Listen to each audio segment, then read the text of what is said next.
As far as the first question comes from Kuwait, what do you do when someone asks you a personal question that you don't want to answer? And you don't want to give them the answer, but you don't want to be rude, or you don't want to have to lie, or so on and so forth. Some personal issues are personal issues.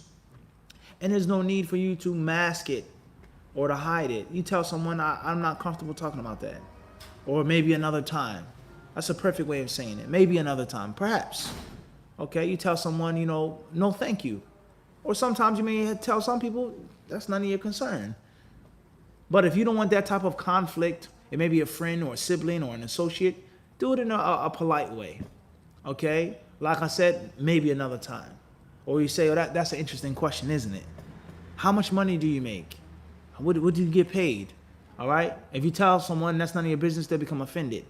You think you're better than me or whatever, you tell somebody, that's an interesting question. Smile. Tell them, I would like to make more. Things like this. And it has an asl in the sunnah. The hadith in which the Prophet ﷺ gave the Sahaba the glad tidings and the information about the people who will be protected on the Day of Judgment. And they won't have reckoning and punishment or enter paradise. Okay, and the companion, Kasha ibn Mihsan radiallahu anhu, he stood up and he says, Ya Rasulullah, udu Allah an yaj'alani minhum. He says, O Messenger of Allah, ask Allah to make me from among those people. He says, Anta minhum, inshallah, you're one of them. You're one of them, he told him. And another man, فَقَامَ رَجُلٌ آخَرْ فَقَالَ يَا رَسُولُ اللَّهِ أُدْعُ اللَّهَ أَنْ يَجْعَلَنِي مِنْهُمْ قَالَ سَبَقَكَ بِهَا وَكَاشَةً. He says, O Messenger of Allah, ask Allah to make me from among them. The Messenger ﷺ didn't say no, which a man could have been offended or hurt. He didn't say you're not qualified for that, you will be punished. He said, سَبَقَكَ بِهَا وَكَاشَةً. Okasha beat you to the punch. He got there first. Meaning it was only a what? Quote unquote, one-time offer. Okasha asked first and I gave it to him. Khalas. What was the status of that second man? Was he from the munafiqeen? Some of the shurah say that.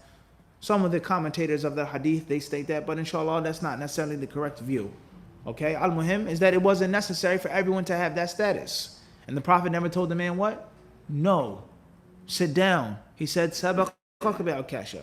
So the ulama of Islam, they say in the sharh of this hadith, and of course in the commentary of Kitab al-Tawheed, fihi isti'mal al-ma'arid. You use indirect expressions which allow you to be courteous or cordial and not rude and too blunt. Someone asks you an example, how much money do you make every week? Say, I wish I made more. And you smile. That right there does what? Gives you a couple of seconds to break the tension and you walk off. I wish I made more. I don't make that much. None of your business. It's none of your concern how much I make. Of course, sometimes some people need to be told that. But everyone isn't that blunt and that serious like that. So somebody may ask you a question which is embarrassing or shy. There are different ways of avoiding it, huh? And sometimes you may tell a person, no thank you. Sometimes some personal issues you may have to tell a person. And you should tell. Because it may be an issue of encouraging others or helping others. It depends on the situation, huh? Wallahu a'lam.